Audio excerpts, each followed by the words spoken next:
Well, hi everyone. It's Kanika Lal with Pop Fusion TV, and we are very excited, in fact, very honored because I get to speak with author and motivational speaker Suzan Nguyen.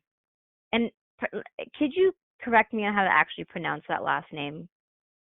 Win, like WIN, Nguyen. win. There we go. Yeah. Susan Uh-huh. Nguyen. Susan, how's it going today? How are you?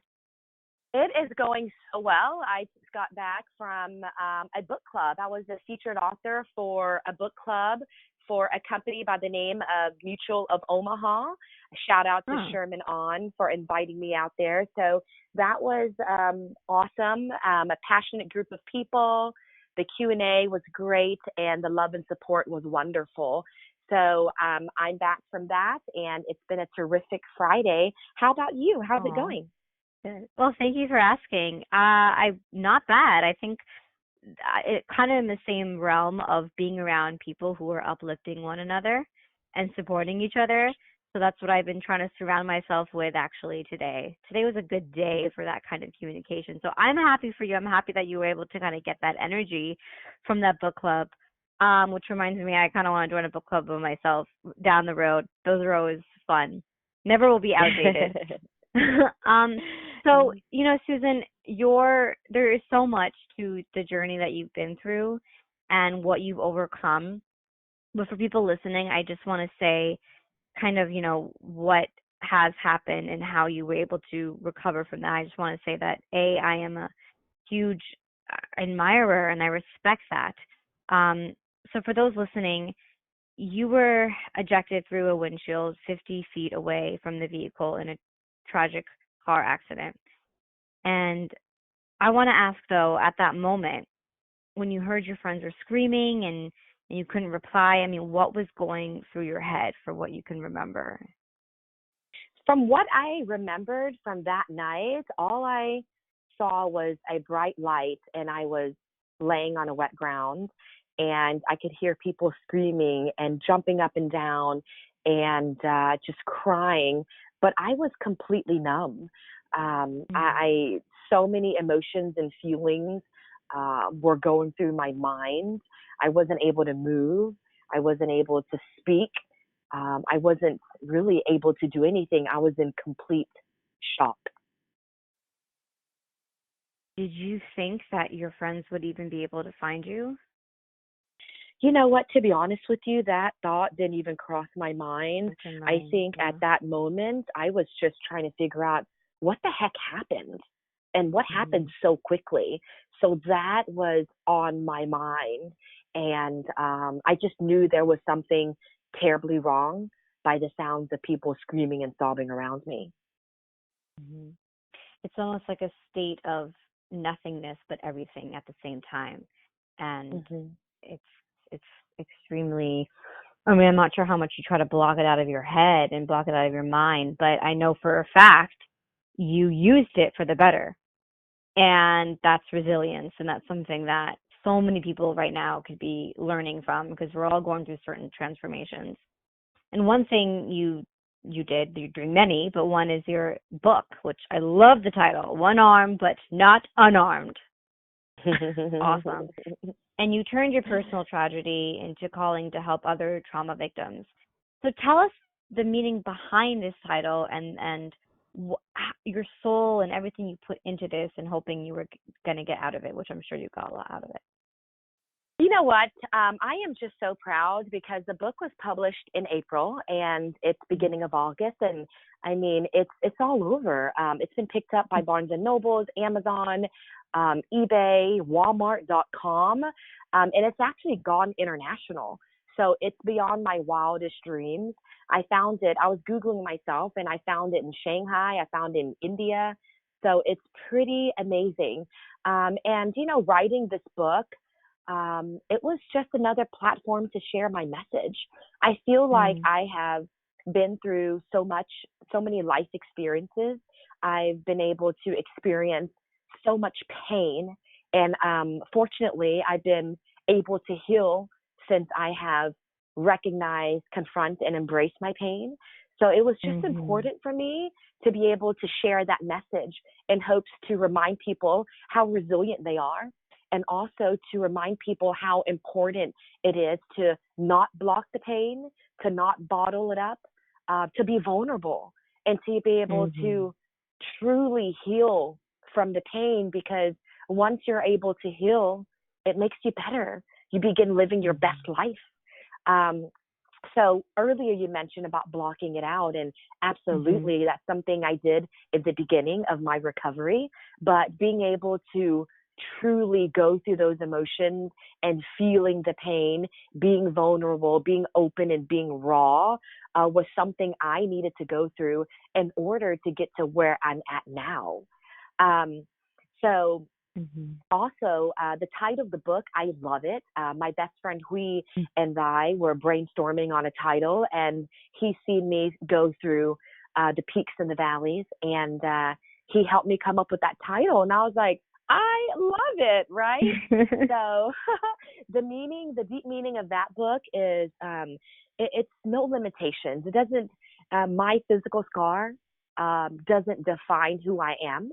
I feel like one arm but not unarmed to me um, is just that. I may have one arm, Mhm. but I still feel like I have two, in reference to like I'm not going to let it hold me back. I'm not going Mhm. to make an excuse of myself because I have one arm, I can't do this, or complain about it. So it's really just not limiting myself from anything and everything, and also not allowing that situation to define who I am.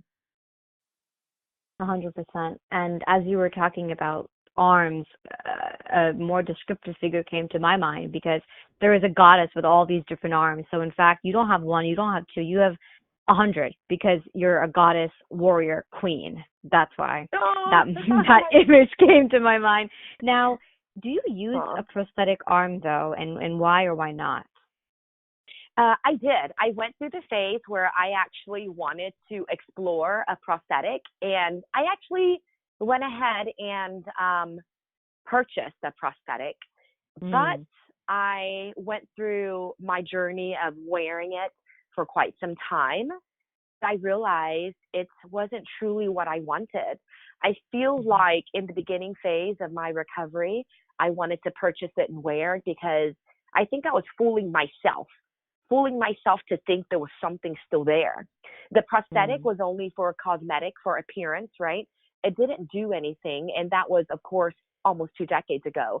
I realized there's so much technology out there and prosthesis. I mean, it's grown, and it's so amazing nowadays with the technology. But I haven't gone back. I'll be honest with you. Mhm. It's an interesting story, but I met my husband after the car accident, and after hanging out for several months, he finally built up the nerve to ask me why I was wearing it, because he saw how uncomfortable it was for me.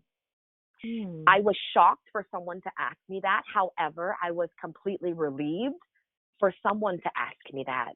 I asked Right. myself after that, I was like, why am I wearing it?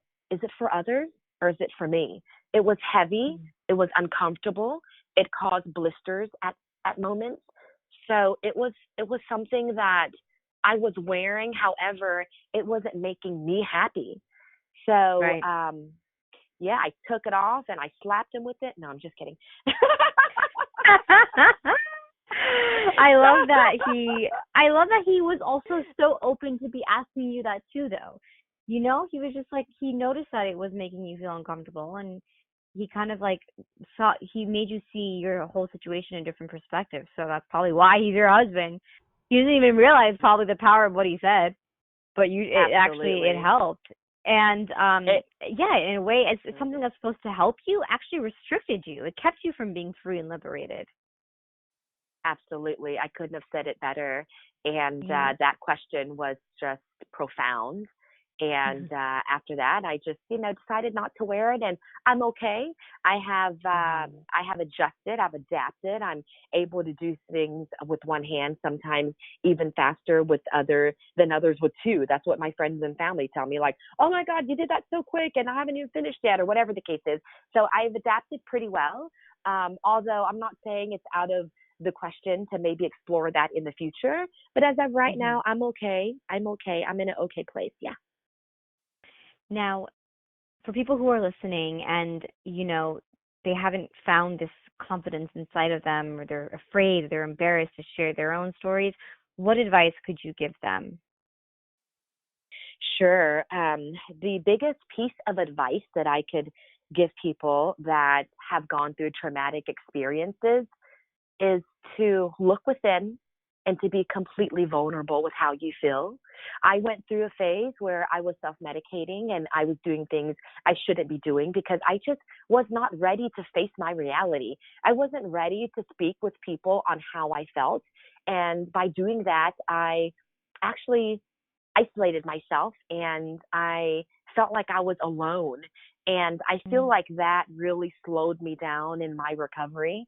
But just allowing people to be there for you, being vulnerable, opening up, and really sharing your feelings with those around you. And also, another thing is just being able to heal, being Mm. able to recognize, confront, then embrace your pain is extremely important. Because one thing I've learned is if we do not give the healing the attention it needs, it will continue to return for resolution. So we Mm. must heal in order to move forward, in order to shift our energy, in order to be better. Mhm. Mhm. That's probably the best thing that you could tell somebody, really. It's just to be okay with being in pain. Because the more Mhm. you block that out, the more you're not going to get better with whatever you're going through. So, thank you. Honestly, thanks, Susan, for speaking with us today, for your time, for sharing your story, and for continuing to be the badass that I think you are. So, us at Pop Fusion wish to, we continue for your success. We wish you much continued success. So thank you, thank you, thank you. Thank you so much. And if anyone is interested, find me on social media under Suzan Winning. I add the ing for fun play on words. And also my Hmm. site is BB&B Coaching, which is Be Better Not Bitter Coaching.com. Awesome. Well, guys, make sure to follow her. Again, I'm Kanika Wall with Pop Fusion, and thank you all for listening. Take care, Susan. Thank you for this interview. All the best, you guys. Thank you so much. Okay. Bye.